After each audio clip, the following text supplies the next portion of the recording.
Okay, everyone, we are now live and we do have an audience of 15 viewers and counting. And I turn the show over to you, Andy. Oh, well, thank you, Pamela, and thank you all for joining us so far this evening. Hopefully more of you will sign on as we get going. But this is a first for MyMoon. Usually, if you've been part of MyMoon webcast in the past, you know we've used this platform called Adobe Connect.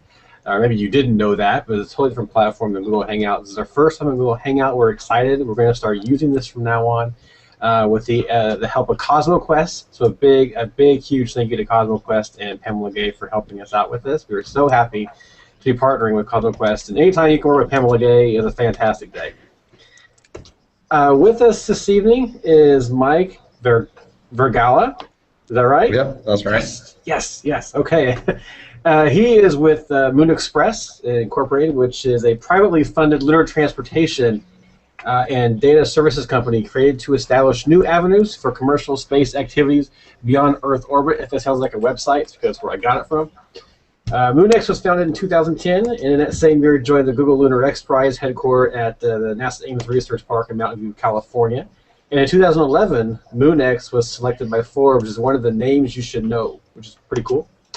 Moon Express plans to send a series of robotic spacecraft to the moon for ongoing exploration and commercial development focused on benefits to Earth, and has signed a partnership agreement with NASA for the development of its lunar lander system. And so I'm going to let Mike turn over to him and let him tell you a little bit more about MoonX and his role in that. He is the project engineer with it's Moon Express, MoonX for short. So Mike, tell us a little bit more about MoonX and what you're wanting to do. Okay. Well, I think first of all, I've been with the company for 2 years, so pretty much since the very beginning. I think officially I'm the third employee. There was a senior chief engineer, and then one other engineer at my level, a graduate student, or recently graduated, and then me. And since then, in the last 2 years, well, I've done a lot of different things. Currently, you introduced me as a project engineer, but currently I'm the thermal lead. And at one time, I was in charge of the entire spacecraft, but now I'm the thermal lead. So it's fun to actually grab onto something. Let's see. I think it's important to figure out how I got here, because the other engineer that was at Moon Express when I came, we took very different paths, but we actually ended up in the same spot, and our paths were like pretty much parallel, but just completely different. So it's important to other people out there that are interested in this, that it doesn't matter which way you go, because we were very similar and did opposite things and ended up in the same spot. But the main thing started with just having an adventurous and fun life as a kid and exploring the world around me, right? Because that led to wanting to travel, wanting to look at other continents, looking to the moon, realizing that you could walk around and hike at night, lit by the moon, right? Connecting your environment around you with the things that you'd like to do. And it's really important because as I move on in my career now, it's still the same thing. It's still the same thing as if I was a kid, wanting to explore and wanting to find out about things and taking things apart and seeing how they worked and maybe not getting them back together. Now I have to get them back together and they have to work perfectly, but it started with taking things apart and just making a mess, right? And I think that's really important. So then after that, my original plan, and I'd like to bring introduce a kind of saying that Jason Dunn, the other engineer that started with me, and I came up with. There's a group of people that consider themselves the orphans of Apollo, right? And what we realized is that actually my generation, we're the orphans of Atlantis, right? The last shuttle to fly. My entire grade school and high school career was thinking about how to become an astronaut and fly on the shuttle, right? And that was my plan. My plan was to go to the Air Force Academy and figure out how to be, what did everybody else do? They were aerospace engineers, they were in the Air Force, they did these things, and then that got them to space, right? And that was the path I wanted to do. And then around junior, senior year in high school, I realized, well, what was happening? The X Prize happened, right? There were different activities in a commercial space activity world that I didn't even imagine, And then I realized that maybe the path now wasn't the path it was before, right? So even if my focus was still on going on the shuttle up through college and master's, the shuttle still existed. It's still around. And right when I went to go get a job, right, I was the first year of NASA student ambassadors. Through my graduate research, I was part of the NASA student ambassador community. And that whole community was to line you up to get a job at NASA, and in my case, Kennedy Space Center. And when I went to apply after grad school, I did everything I was supposed to do, right? I filled in all the paperwork. I did all the classes I was supposed to do. I had the experience I needed. I had the right positioning, but the jobs weren't there, right? The actual jobs that I applied for were canceled. It wasn't that I wasn't accepted, it's that they weren't there.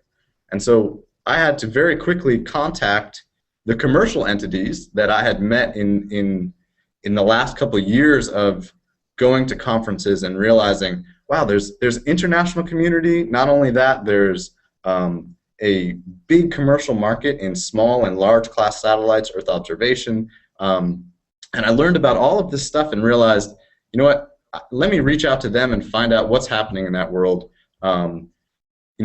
Not 6 months after that like ghostly period of time, SpaceX opened lots of jobs. They opened internships. They opened a whole bunch of things. Virgin Galactic opened lots of things, but there was this like little window in between things ending and some exciting things starting that I just missed.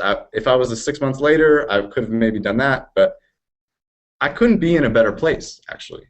And that's the really exciting thing, and that's why I'm on the show now. But more importantly, I'm going to the moon, which it's crazy. It's crazy to say that when you talk to people, whether it's on the train or walking around just in public, and they ask you they don't believe you. They don't believe you. You could say, hey, no, actually, I'm a brain surgeon, and they're like, oh, well, I don't believe you either. Say, no, actually, I'm going to the moon. I'm sending a spacecraft to the moon, and they still don't believe you. So it doesn't matter if they believe you. That's what's happening, and it's really, really exciting, and it's really empowering that the Apollo was done by mostly under 20s, right? And we are just the same type of. I think you mean under 30, because under 20 is still high school. I'm sorry. I meant to say mid 20s. Yeah. Yeah. Sorry about that.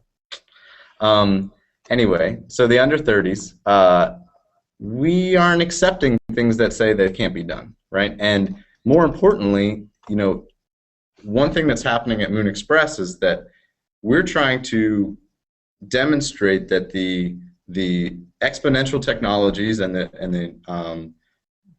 microminimization of electronics and the capacity and the ability for them to do more, that creates a new future, right? And it's important to highlight that and show that vision, because previously you can't fly an electronics box, say it's a computer, unless it's flown before.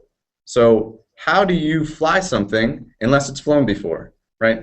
Especially how do you fly something like an Arduino or some sort of, say there's a hobbyist that makes a very functional device. Well, nobody would take the risk to fly that type of thing, right?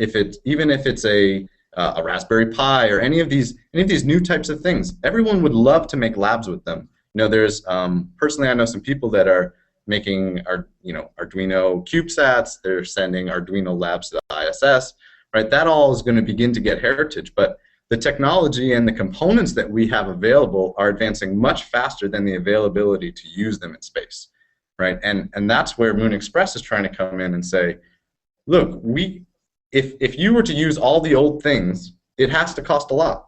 It has to cost a lot. You're using a computer from the mid-90s, right? You wouldn't even check your email with that computer, right? And I think it's important to think about all the possibilities that could be done with things that we use, like our cell phones, in a space environment, right? And there are challenges, there are difficulties, but they're not difficulties that aren't solvable by engineering means, by doing testing, by running boards in a chamber with at a particle accelerator, so you can get radiation and single event upsets and all the things people are scared about. What I've realized in the last 2 years is that it really comes down to confidence, right? If you can either have confidence in your team or confidence in somebody else. In most cases, someone will say, "Oh well, a Lockheed Martin, Boeing, they're the ones who can do this." Well, it always comes down. They end up going to somebody that they have confidence in, right? And maybe that's a contractor, and it doesn't matter. If you have confidence in your team and you have confidence in the approach and what you plan to do, you can do it. And then all of a sudden, once you do it, everyone has confidence in you, and it's this crazy. You make your own future. Now there's a lot of stuff. We've assembled a team of people. Oh, sorry. It's all right. So there's a lot of stuff in what you're saying, and I'd love to try and unpack this for our audience and also let them know that if you have any questions for Mike, if you have any comments that you'd like to make, we are following the comments on YouTube. We're following the hashtag MyMoon on Twitter, and we're also following what's going on in the event page. So go ahead, get your questions out there, and we'd ask as a favor if you can take a moment to share the link to this Hangout, to post it out on Twitter and your other social media. We'd love to get more people in here, more people learning, more people listening, and involved in tomorrow's lunar science. Now, one of the things I'd like to go back to is one of the things that those of us who work with NASA a lot have had to live under the weight of is there are multiple types of spacecraft. There are the low-cost experimental craft that are allowed to launch new technologies, and then there's the medium spacecraft, then there's the super expensive ones that everything must be tested, space certified, has flown a million times. And then on top of that, you have things that humans are engaged in. And right. Those are often 20 years or more behind when you start looking at their technology. Now, this is a NASA set of protocols. And one of the great things that we're seeing is as folks like those of you at MyMoon, as the folks at SpaceX, at Virgin Galactic, or I guess Scaled Composites is the better way to look at it, at Bigelow, at all of these different corporations are looking to do everything from orbiting hotels to roving the surface of the moon. You are in many ways free from the NASA bureaucracy and constraints and safety measures that protect a lot of tax money, and you're given the chance to essentially hack space. It's a maker space now of outer space, and that's kind of awesome. What restrictions do you have to live within, and what are the goals that you're trying to achieve, just short term and then long term as you think ahead to the future? Sure. I think to circle back to what you're saying, it's you're allowed to fail as a commercial company, right? Failing as a government or as a government entity, there's a massive review board which costs me, the taxpayers, more money, right? So as a commercial company, we're allowed to take risk. As a commercial company, we have to make money and be a business and still exist in another 5 years. So we can't take too much risk. As a company, we need to attract investors and attract people who want to support us. So we can't be completely crazy, because they are going to do their homework and find out whether or not this is too risky to put their money into. So what we're able to do is, through things like SpaceX, is leverage technology that has been developed under taxpayer investment. And the reason it was developed is to eventually, hopefully, inspire and fuel some commercial development. So we're doing exactly what it was for. So what is the Space Act? So the Space Act allows us. So there's a couple different Space Acts. There's reimbursable and non-reimbursable Space Acts. So for example, like SpaceX had a Space Act when they were doing all of those when they were doing the Dragon docking. You heard them talking about checking off the items in the Space Act, right? So they have line items that there's an agreement where there's data, there's really important data that NASA would like and that NASA needs to do future missions and other missions. Now, it costs a lot for NASA to get that data if they were to run and set up their own experiments, but it just so happens SpaceX is docking with the ISS, right? So in the partnership of NASA allowing SpaceX to dock with the ISS, SpaceX also was able to give data or basically trade data for for certain reviews or certain basically herding, right? So NASA's not able to give you engineers to put time in and spend taxpayer money, but they're able to review what you've done, maybe push you in the right direction, and in certain cases leverage designs a little sooner than maybe they become public domain, right? So there's advantages for both sides, and it's really a cooperative relationship that allows more things to happen. And one paradigm for looking at this is a lot of people that I've talked with have been upset that NASA is no longer building its own spacecraft.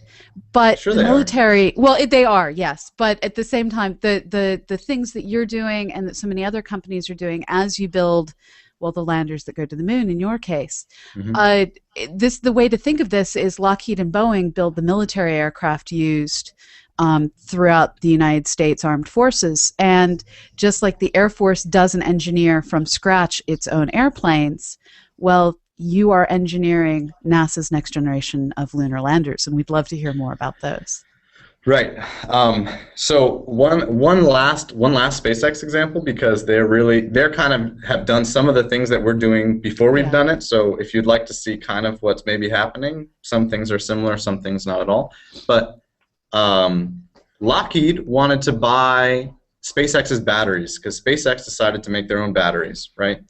And Lockheed said, well, actually, those are better than what we made. We'd like to buy them. And SpaceX said, well, we're not ready to sell them. I don't know what it stands now. But the point is that Lockheed wanted those batteries because they were right. It was the right solution. It didn't matter who they were. They had confidence that it was the right solution.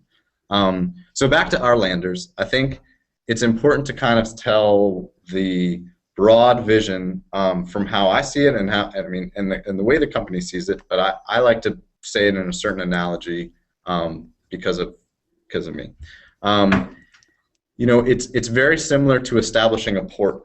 Okay, so a long time ago, if you wanted to establish a port, you'd be sailing along a coastline and you'd see a spot and you'd say, you know what, that looks pretty good. There's some mountains there. There's some items that I think are interesting, and I'd like to establish a port. So you go there, and when you're first there, there's rocky terrain, there's reefs, there's all sorts of horrible things. And you basically need to go, make a dock, put in some markers where the big rocks are, right? And you may have to dredge a channel so other bigger boats can go, or you have to make navigational aids, right? You have to set up an infrastructure. You have to start establishing if there's going to be people, okay, but you have to start communication networks, power networks, right? All of these things need to happen slowly, but every time you go, you do a little bit more, right? So when you go, you mark that big rock, or you find out just what the terrain looks like, or where the holes and craters are, how the light distributes, so you can get better power consumption, right? So you learn something every time you go, and every time you go, you're establishing a port to be able to go to and make it easier to go to, right? So what we're doing in our first missions is we're basically going along a coastline that we think is pretty good and trying to just get the boat to the coastline and step off the boat, right, in a robotic sense. But get the boat to the coastline, don't crash and land, right? That's most important first. And then after that, establishing that we can survive for the entire lunar day, right? That's very important, right? There's the sun, if you land in the equator, if you have side power, side solar cells, in the middle of the day or for most of the day, the sun is overhead. So you actually have bad power generation and you have a lot of heat. So there's a very difficult thermal environment that you have to deal with, and especially at night. So eventually, right, like systems like the International Lunar Network, they need to survive and have many stations over the night and over a long period of time to look at seismic activity. Now, can you explain what that network is? Yeah, so people can Google it, or basically NASA's very interested in establishing a series of landers that land in different locations on the moon and are able to triangulate data from these different locations on the same time clock and look at seismic activity and just the geophysics of the moon, how it changes. And they have a lot of other intentions and goals. I won't go into And this fits within an international context where they're looking to establish essentially a ground-based, but lunar ground in this case, ground-based communications network. So it's a combination of being able to maintain surface contact, be able to monitor seismic activity, and that includes being able to detect when something lands or hits the moon, which is kind of awesome. And do this all across the surface. Many different nations are trying to figure out, how do you do this? How do we keep everything in contact with one another, especially when you're contending with things like lunar craters, which can be kilometers deep and hundreds of kilometers across. So this is a fascinating challenge we don't have on the surface of our fairly flat compared to the moon planet. Right, and you know, it's hard to tell from, you know, the Grail video that just came out, some of the Japanese video. It's really hard to tell just how tall things are on the moon, right? Some of these things that are in the middle of a crater that we think are just a little bump are the size of Mount Everest, right? So it's hard to get scales because it's not like there's a house or a car. You know, if you're up in an airplane, it's difficult to get scales, but maybe you'll see a tiny little car driving on a highway and you say, wow, okay, I know how high I am. The hard thing about the moon is that, well, there's no GPS, there's no atmosphere. So when you go to land on the moon, you need to know, one, how fast you're moving, right, relative to the surface. So you don't want to hit and bounce and fall over. Then you also need to know how high you are off the ground. And both of these things on Earth, you use a pressure-based instruments, pitot tube in an aircraft, and pressure-based altimeter or GPS, right? So none of those things exist on the moon, so therefore you need to use some sort of altimeter or vision-based altimeter, and stereo vision. You need to track the surface, see how far it's moving, and the difficulty comes in is the scale of objects, right? You may think a crater, a very small rock or a very big rock, well, they look the same depending on how far away you are. So understanding that and getting a grasp on that and running lots and lots of tests to show that you're not going to get confused about where you are is really important for us to land, because our first goal is to land, just land, right? And for me it is, as an engineer trying to get this thing to work, I just want it to land. We have lots of other goals. We have the Google Lunar X Prize, we have ILDD things, and all of those we look at as customers, right? The idea is that we're taking payloads, which mean people pay for them, right? We're not taking freeloads to the moon, we're taking payloads. And so people buy a ticket, whether it's a small experiment, whether it's they would like data, whether they'd like us to run one of our systems just to get them data. There's various different ways and opportunities, really opportunities for science. My background comes from experimentation and numerical simulations of slosh dynamics, right, and fluid dynamics. And so I was always looking for opportunities for science. And what we're doing is really cool because we're going, outside the Van Allen belt. There's radiation, there's low gravity. Just as a science platform, it's an incredible opportunity, right? Then you have an exploration platform, which is an incredible opportunity, and an inspiration, right? There's all these other things, but just at the core of it, all of the work that was done on Apollo, it's not that those people didn't want to keep doing work, right? They've still conducted their research with the data that they've got, and they've used it really well. I mean, I think a great example is Phil Metzger's group at KSC, who looks at erosion dynamics due to jet and nozzle thrust. They've got a couple seconds of video that they've gone through over and over and over. They know every rock in the video. They know how fast it's moving. They know everything about this little short clip of video. And they would really just like more data, because then that would help build their models. And the more you build these models and the more that you get the data, that you just keep making things easier for yourself. So right now, hopefully, it's the hardest it will ever be, which that's a really important thing to think about, because if it's the hardest it'll ever be now, and it'll only get easier, well, work really hard now, right? Yeah. Work really, really hard now, and then you're just making your life easier in the future. So you mentioned that your first action is going to be to essentially set up a port, find your own San Francisco harbor, essentially, and having so much science that you're interested in. Well, James Hanny out in our audience is asking, what lunar regions in particular are you focusing on? So currently, we're focusing on a south 60 degree, below 60 degree, and partially that reason is because of, like what I said, with thermal, but the sun angles are low enough that you have good power distribution throughout the day, and you also have the thermal environment isn't as hot, and there's a lot of interesting science on the South Pole, and eventually we'd like to land in areas where there's almost sunlight all the time, right? And there's a few select areas, so we'd like to start going to that region to sneak closer. Now, the trick with trying to get to the places where you have 24-hour sunlight, these are places where you essentially have mountaintops on either the northern pole or the southern pole that the way they stick up, they're never shadowed, the sun is always up, and those are kind of tricky to get to. And especially with the South Pole, you're contending with the Aitken Basin, which is kind of like Grand Canyon on steroids. So what sorts of technologies do you have to invent in addition to your lander in order to handle all of these complexities? And how are you working on building those technologies tied in with the X Prize and your lander and everything else? Right. So if you think about going to the moon, we need to make sure that we're sending as little structure mass as possible, right? And for the Google Lunar X Prize and for science needs, we have cameras on board. And the best thing to use cameras for are your eyes, right? And use them like your eyes. So in the beginning, it's going to be basically finding a flat location, and maybe you have a very large landing ellipse that you land somewhere in there and land safely.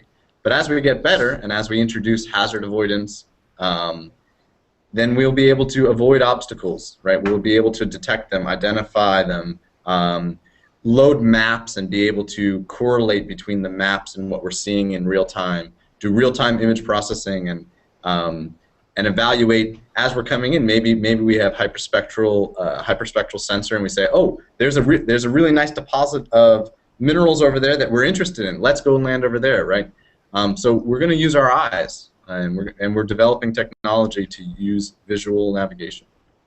Now James McGee is asking, what types of experiments would someone fund you to do on the moon? So what sorts of things are you hoping that us scientists are going to coax you into doing for us? Well, I mean, currently, if anybody's been following us online on our Google Lunar X Prize page, I think we have announcements maybe on our website. We have a customer that has signed up for us to actually build them a telescope. They want to have a lunar observatory on the moon, and eventually be able. The big goal is be able to do radio astronomy from the far side, right? And that's quiet. It doesn't have noise from Earth. It doesn't have noise from our satellites, right? You're in quiet, and you can do nice, clean astronomy. Now imagine that people that are bothered by light pollution on Earth are bothered by light pollution everywhere, and they would like to be on the far side of the moon. Sorry, almost said dark. Well, and that's actually one of the key things that we occasionally, us optical astronomers, and I have to admit I'm bilingual, I work in radio and optical. When we do optical, you can't say dark side of the moon because all parts of the moon get, for their northern southern latitude, equal amounts of sunlight. So the thing is, though, we're always facing the old man in the moon. We're always seeing the same side. So as the moon goes around the Earth, it rotates so that it's always the same side facing. That means this side always is in radio contact with Earth. This side is always radio dark compared to Earth, which is a problem when you want to be in contact with someone on the far side of the moon, but is a great thing when you want to be a radio astronomer on the far side of the moon. And most astronomers don't want contact with people anyway. True. We do tend to, yes, I won't go there. No, I mean, myself too. It's just, you need to be in the zone. Right. So back to his question, though. Another thing, like I was saying with Phil Metzger's group, NASA is interested in just the footage. So us landing and watching our landing, satisfying our other customers, Google Lunar X Prize, just us landing and watching it is very valuable data, right? We have the camera information, we have our trajectory, we know the data that can give you truth information about what that camera is seeing, and then in the scene, there's particles flying around. You'll be able to do not quite PIV, particle image velocimetry, but you're able to get really good data from just something that we have on board already. So that's a case of somebody not actually paying for something on the vehicle, but purchasing the data that we collect from our observation, right? Serendipitous science. Now we have Sornam the Chef 2, which I love this username. He's noticing that the background behind you says energy and prosperity. Can you tell us more about that and Mars Express's goals? Moon Express. So energy and prosperity, we actually have two more. One of them is survival, and the next one is, shoot, I don't know, it's out in the hall. And I came up with them too, so I'm sorry. But it was when I was working as the graphic designer too. So that was then. Basically, we wanted to kind of find the words that meant, sorry, I forgot it, but it meant the most to us, right? At the time, and it was understanding how to express to other people what the potential of the moon is, right? And the potential of the moon, well, people say it's helium-3, or people will say it's platinum, or people will say it's water. There's a lot of different resources, aluminum, iron. I mean, there's different resources on the moon that will allow, like I said, when things become easier, will allow a lot more to happen. So, for example, everything that you want to make, everything that you want to take to space, it has to survive launch loads, right? That, to begin with, is not taking advantage of the space environment. Okay, if you wanted to make a 10-mile long antenna, you could never launch it. But if you wanted to make it in space, you could just 3D print yourself a 10-mile long antenna, and it would be fine, right? So you can't take advantage of the elegance of low gravity and 1/6G or microgravity. You can't take advantage of those things unless you're doing things in space or in that environment, right? So it's, and probably the first thing, you know, one of the upcoming missions that NASA's interested is the Resolve mission, which is, you know, in resource utilization of trying to extract water, because some of our most efficient fuels, liquid hydrogen and liquid oxygen, right? And those come from water. And if you don't have to bring your fuel, then everything else opens up, right? So prosperity, right? People are interested in platinum. You know, there's just a little platinum is a major component of many catalyst beds that allow chemical processes to happen nowadays. Yeah. Platinum is a component of everything that we're dealing with in our smartphones and in our everyday life. And unfortunately, there are only certain countries that basically that own the resources or are willing to do the toxic excavation of the resources, right? Those resources are rare earth metals, and they're maybe not so rare, but the damage to the earth to get them and the processes and the toxicity of extracting them and forming them into a pure metal, I mean, that we can't tolerate as a planet forever, right? Yeah.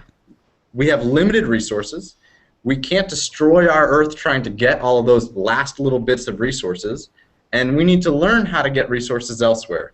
Now, we know that resources are on the moon. We know the asteroid belt is filled with resources. We know there's other moons around other planetary bodies that also have resources. All the same things that hit the Earth hit the moon. Most of the major mining that's on Earth, in Russia and in the US, it's on impact meteor sites. Right? I have a friend who had a rare earth metal mine out in Utah, And I asked him, I said, hey, do you know if that's on a rare earth, like an impact site? He said, no, I have no idea. It's this thing. So I looked it up, and sure enough, it's on an impact meteor site, right? So all those same things hit the moon, and unlike Earth, there's no weathering, there's no leaching. Those materials could be on the top of the surface, right? And because of the properties of the regolith, it's not smooth particles, right? They're very organic shaped, like almost like asbestos. They bind up, and they don't let things drive deep into the surface. So there's evidence that in some cases there's low velocity impactors that hit at the right angle that have crumbled. So we're interested in finding big chunks of materials, and maybe they're embedded. But the first things are to prospect and find out where they are. First things are to land and make sure you can land to go and look at them. Right, so there are some fundamental things, but we always want to keep in mind, there's plenty of sunlight on the moon. We can get energy all day when the sun's out. Another great advantage, see, the moon can be very simple for certain things if you think about it.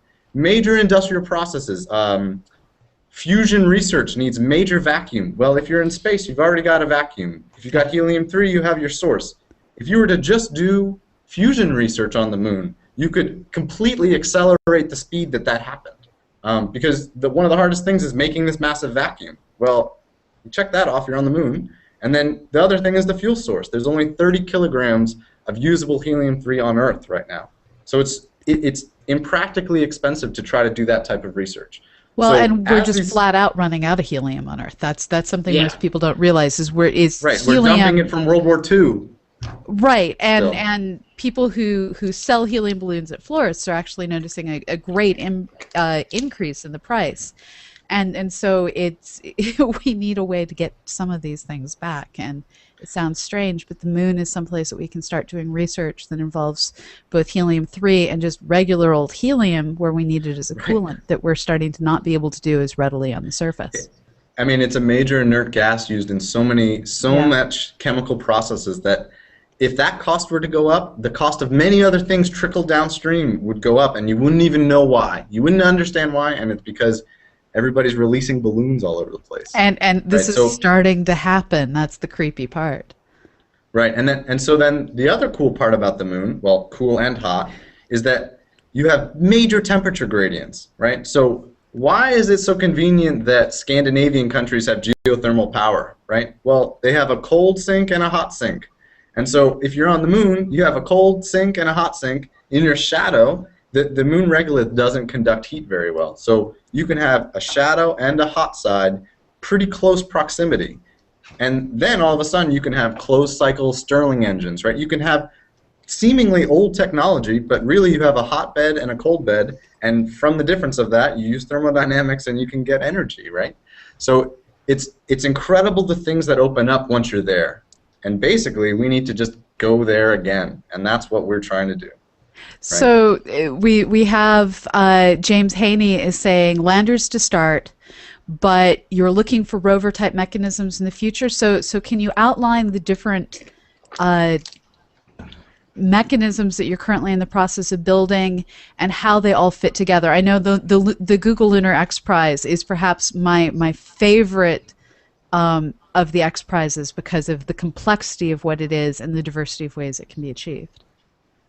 Right, and they were smart in trying to organize it, because they, in putting in the regulation that you have to travel 500 meters, it means you can't just go there and just drop something that beeps. Right, you can't send a Sputnik. It has to be Sputnik Plus. Right, it has to land, so to back up, can you explain what the challenge is?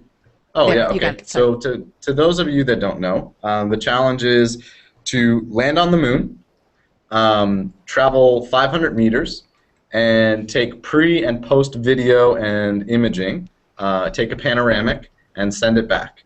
And if you do that, and you're the first one, you win $20 million. If you're the second, you win 10. And there's a bunch of other little prizes, and if you survive the night, water, if you can find water. There's a bunch of little bonus prizes, which are all important, and some people are Oh, go ahead. And there aren't a lot of limits on this. So the thing that goes those 500 meters, those essentially 5 football fields worth of distance, they can be some sort of a ball that rolls itself hamster ball style. It can be a Sony robot that does Gangnam style all the way over the 500 meters. That would be an exhausting robot. So there's lots and lots of different ways to accomplish this. They just want to see it get done. But the lunar surface provides all the complexity because this is a very complex surface if you land in the wrong place. You can cheat and land some of the extremely smooth places, some of the leathery terrains. But most of the moon, 500 meters, is going to be filled with all sorts of stuff. Right. And at some point, at least now in time, I wouldn't call it cheating to land where it's flat. I think just landing on the moon, you get an A+, right? Right. But you're right. You could land where it's really flat or where you know it's flat, but the point of going is to learn and be excited about the interesting things that are there. So hopefully there's interesting things on a very flat terrain, and probably when we're tired of the really interesting stuff, we'll find lots of things on the flat terrain. But so the different mobilities, there's a lot of different mobilities. I can't really divulge what we're doing now, but we've talked about a lot of different things, and we've shown the rover that we've been working on. It's a micro rover that is leveraged off an older design. We hired a bunch of kids from the First Robotics group. That's over at NASA Ames, and actually they were part of Team 254, which was the world champions, I think last year.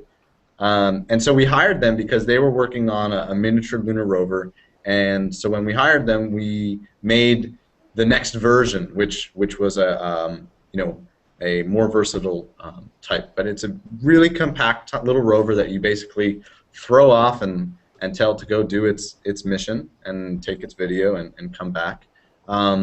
There's simpler things like similar to what the Apollo had in the ALSEP package that are just like Angry Birds. They're dumb, but they just use the advantage of having 1.6G, and you throw them, right? You just throw them pretty far, and they're little sensor pods. Again, the cool part about the moon is that sometimes it's simple, right? In the terms of physics, there's no atmospheric drag. Well, that means that all your ballistic calculations, any high school student can do all the ballistic calculations, right? And figure out the energy at impact. Every high school student can do those. You don't have atmospheric drag. You're not trying to find CD. You're not trying to find CosmoQuest. Well, sorry for stability and control people. Okay. Anyway, sorry. So yeah, and then the next version is you have miniaturized landers, right? You have small micro landers that leave a larger mother lander and go and explore, right? So this allows you to do say aerial photography from a local location, right? You fly over and you can look over a larger area and decide, well, where do I want to send my rover, or where do I want to send a sensor? And so you take a perspective, and then you can go and look at things locally, right? So there's different scales of resolution of exploratory vehicles. So this is one of the images that you have up on your website of one of your spacecraft. Can you tell us a little bit about this one? So for those that are interested, this is the hover test vehicle, and you may have seen this as Odyssey Moon was using this a couple years back, and this is the hover test vehicle. Basically, this is part of the Common Spacecraft Bus, which was a program that started at Ames, and the orbiter that's almost ready to launch, it'll be launching I think this summer, LADEE. LADEE is based on the Common Spacecraft Bus, and the idea was that you would have flat composite panels, and when somebody wanted a spacecraft, you would just cut out the panels and assemble them in almost like an erector set Lego mentality, right? So you have a bus ring that your electronics go in, you have some extension modules, which is the lower one, and you can stack them however you want, or add legs, add propulsion systems, and it becomes a very versatile, fully functional vehicle. Now, the reason they did this is because up until now, and this is another analogy which it doesn't make any sense why this is the state of things, but up until now, most spacecraft are built for a specific sensor or a specific mission, right? And what I like to tell people is, it's like if you wanted to ship watermelons from Florida or from one state to another state, you wouldn't ask someone to build you a watermelon truck, right? You wouldn't ask someone to build you a truck that held watermelons just perfectly, right? You would get a truck and you'd have boxes and you'd put watermelons in it, right? So that some other day you could use that truck for something else. And most spacecraft are one-off designs, which make them very expensive because there's lots of non-reoccurring engineering that has to be done, right? Lots of labor hours of humans, and so this was the answer to that. This was the answer to that problem of having to always have these customized spacecraft. So the thing that freaks out engineers is, yeah, it's over-designed a little bit, right? It's not optimized. It's not this perfect sweet spot. Maybe the structure's a little bit too heavy or too strong. Well, the idea of having a very functional, high-fidelity vehicle is that you could send that on a mission where it's over-designed. You could send it on a mission where it's just by the hair of its teeth it makes it, right? And so that's the vehicle that we were using over the last 2 years to get our team up on mission operations. That was kind of our dress rehearsal working with NASA. So our very first Space Act allowed us to utilize that as a test platform, as a test facility. And so I worked hand in hand with NASA employees to get that vehicle back up and running. They had to take it back out of the box. It was kept in the Indiana Jones hangar for a while. And so they took it out of the Indiana Jones hangar and gave it to us. Or they didn't give it to us. They allowed us to work with them to get it functioning again and start doing testing. So we tested our radar altimeters on it. We tested some GNC code, and it allowed us to learn about basically spacecraft operations, right? So we're all on radios. We're all following checklists. We're all following procedures. We have a mission operator, right? And so that was really good to help the team work together and help us. And it was basically just a dress rehearsal, and we are able to use that vehicle as a test facility to test things like honeycomb crushables and altimeters and things like that. Now looking forward, I've found this additional graphic that shows one of your landing critters, for lack of a better way to put it. The microhoppers. Microhopper. I like critter, Sure. but hopper. Critter's good too. So can you explain this one, Eddie? Yeah, so that's what I was talking about. The mother lander with a bunch of little landers, and the idea was that it would be basically a flying fuel tank that would give you a better perspective. So say you landed safely, so check, that is the right thing to do. You land safely, and then you want to go explore, but you'd like a long range. You don't want to risk flying your main vehicle again. And before you send out your rover, which may take a long time to get there, you want to explore a little bit more. So you send this off and take some localized aerial imaging and find and decide where to land with this item, and maybe take some measurements from that location.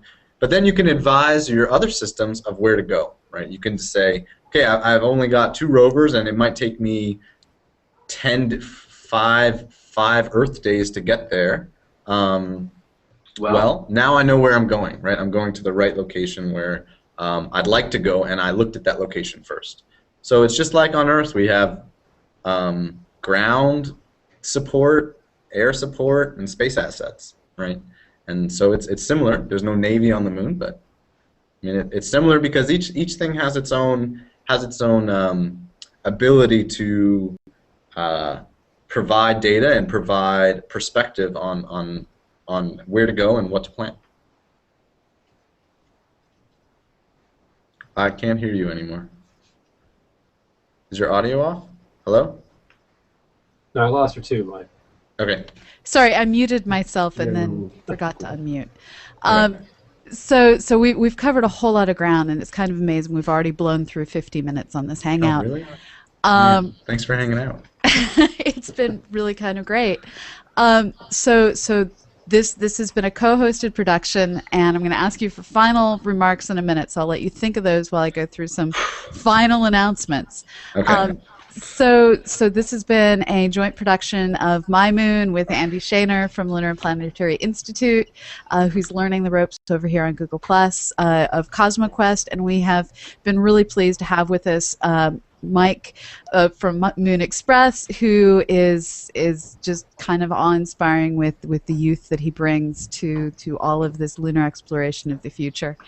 And if you liked what you saw today, check out mymoonspace.org, check out cosmoquest.org, where you can learn how you can be part of lunar exploration by helping us do citizen science with the Moon Mappers program, exploring lunar reconnaissance orbiter data. And if you'd like to learn more about space, we have a whole series of different Google Plus Hangouts that you can be part of. The next one is going to be this Friday. We're going to have the Space Hangout, our weekly roundup of news and all that's been going on in space exploration and astronomy. You can join us at noon Pacific time, and links to that will be off of the CosmoQuest page. So follow CosmoQuest, follow MyMoon, and of course follow Moon Express to keep track of how we're exploring the moon. Definitely. So Mike, closing words. Okay, so my closing marks are this. Work hard in whatever you do and be very passionate about it, because then you'll be totally fine staying up for 4 days in straight and not knowing where the time went, because you're doing exactly what you want to be doing, right? And it doesn't matter what it is. If it's space exploration, if it's telling people about space exploration, if it's engineering, if you're not an engineer, if you just like art, it doesn't matter what it is. Just do it and work really hard at it, because however hard you work now, it only will make things easier, right? So if you work super hard now, in my case, I'm going to the moon. Even if it's a robot, I'm going to the moon, right? And it's different. When you look at the moon, it looks different knowing that you're going there. You can't see France and say, hey, I'm going to France, right? You can see the moon and say, I'm going to that, and that is really far away, and I need to work really hard, right? So whatever your dream or vision is, if it's far away, if it's in the next town, if it's in the next cubicle next to you, right? Chase after it and work really hard for it. And that's what I have to say. And at the end of the day, the solar system is ours to explore. So everyone, thanks for joining us. Everyone, thanks for joining us. And remember, you can be part of learning and doing science through MyMoon and CosmoQuest. And it's Moon Express who's going to be part of getting us there. So thank you so much for joining us. Thank you, everybody. And I will see you online. I am Dr. Pamela Gay. With me is Andy Shaner. And, of course, Mike Vergalla. And this has been great. So thank you so much. Good night, MyMoon.